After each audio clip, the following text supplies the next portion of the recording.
Yan mga kapatid, at narito naman po ako at maring magbabalik ngayong hapon. Yan, magandang umaga, tanghali, hapon at gabi sa man sulok ng mundo kayo naroon, at sa mga manunood ng bidyong ito, binabati ko po kayo ng magandang araw sa lahat. Sa mga maestro diyan, sa mga supremo, yan, sa mga nagtatahak ng lihim ng karunungan, sa mga kaibigan kong mga antingero, antingera, binabati ko po kayo ng magandang araw sa lahat-lahat. Yan, sa mga nagtatahak ng lihim ng karunungan ay binabati ko po kayo ng magandang araw. Yan, at mayroong nag-request sa akin kung ano daw po ang mga halamang gamot na pangontra sa kulam. Yan mga kapatid, ang aking ituturo ng mga mabibisa at mga kinatatakutan at pinangingilagan ng mga mangkukulam at mga mambabarang ay ang pandan, yan, lubigan at ang atis. Yan ang tatlong halamang gamot na mabisang pangontra sa kulam. Ito mga kapatid, nakakasulasok ang amoy nito sa mangkukulam. Pantaboy rin ito sa lahat ng uri ng mga itim na mahika. Yan. Ang pandan ay isa sa nagtataboy ng mga negative energy at sa mga masasamang espiritu. Ayan po mga kapatid, ang pangontra sa kulam ay ang pandan. Ang pangalawa naman mga kapatid ay ang lubigan. Mga kapatid, pakuluan sa isang kalderong tubig ang lubigan.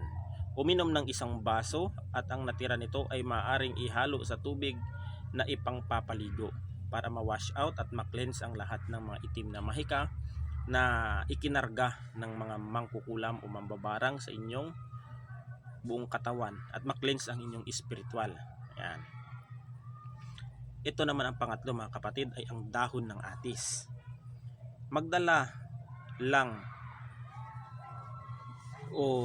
ng ilang piraso ng dahon ng atis mga kapatid upang hindi katablan ng kulam at iba pang uri ng black magic. Ayan po mga kapatid, pag ikaw po ay inatake ng black magic o itim na mahika o ikaw ay inaatake ng mangkukulam, pag ikaw po ay may dala po na dahon ng atis, ay inyong gagawin po niya mga kapatid ay kurut-kurutin po ninyo ang dahon, tsaka amuyin po ninyo ang dahon nito sapagkat pag naamoy po ninyo ay may connection po yun sa mangkukulam. Ang mangkukulam po ay agad pong susuka dahil nakakasulasok po ito sa kanila.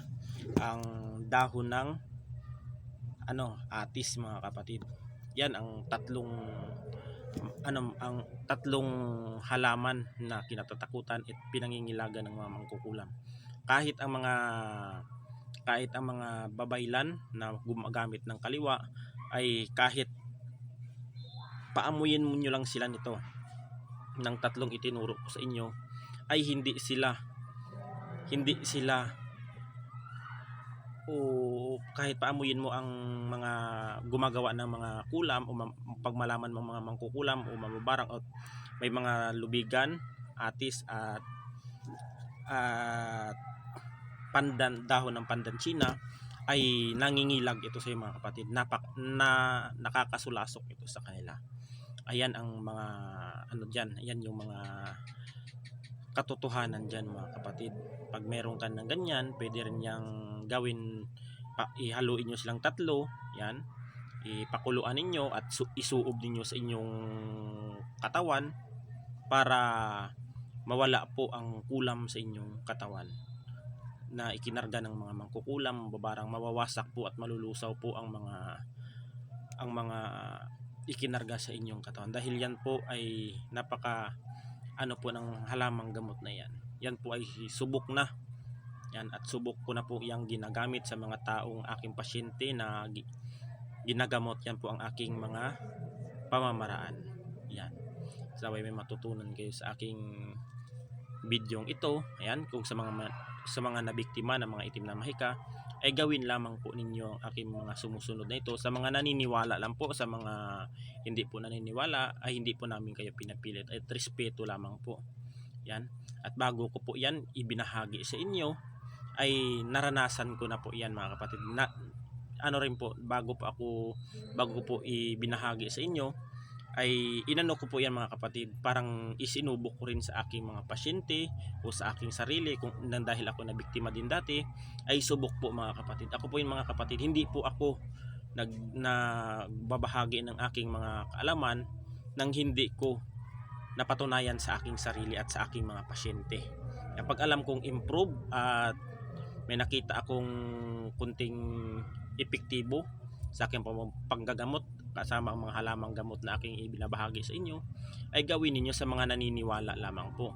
Sa mga hindi po naniniwala ay hindi po namin kayo pinipilit, sapagkat pag hindi po naniniwala ang mga tao sa mga ganyang pamamaraan ay wala pong ano yan, hindi naman po tatalab yan. Yan po.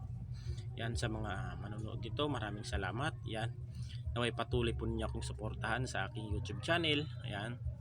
YouTube channel at sa Facebook page ko. Yan sa mga kung may kakilala man kayo na mga o pamilya na may mga YouTube channel, ay pwede naman po ako humingi ng tulong na ako po ay i-subscribe, at kung may mga katanungan sila sa akin ay i-search nila ang aking ang Facebook page na Hashim Sandalpon Tetragrammaton, at kung may mga katanungan sila ay mag-PM lang sila doon at sasagutin ko kung hindi ako busy. Yan po kanina, dahil hindi po ako, yung mga iba na mga tumawag sa akin, hindi ko nasagot dahil maaga pa, nakasalang na ako sa gamutan. At may pumunta dito kanina na isang kapitan ng barko, dahil siya ay namaga ang kanyang paa dahil may pinutol na malaking puno dun sa kanila, at siya ay ginantihan.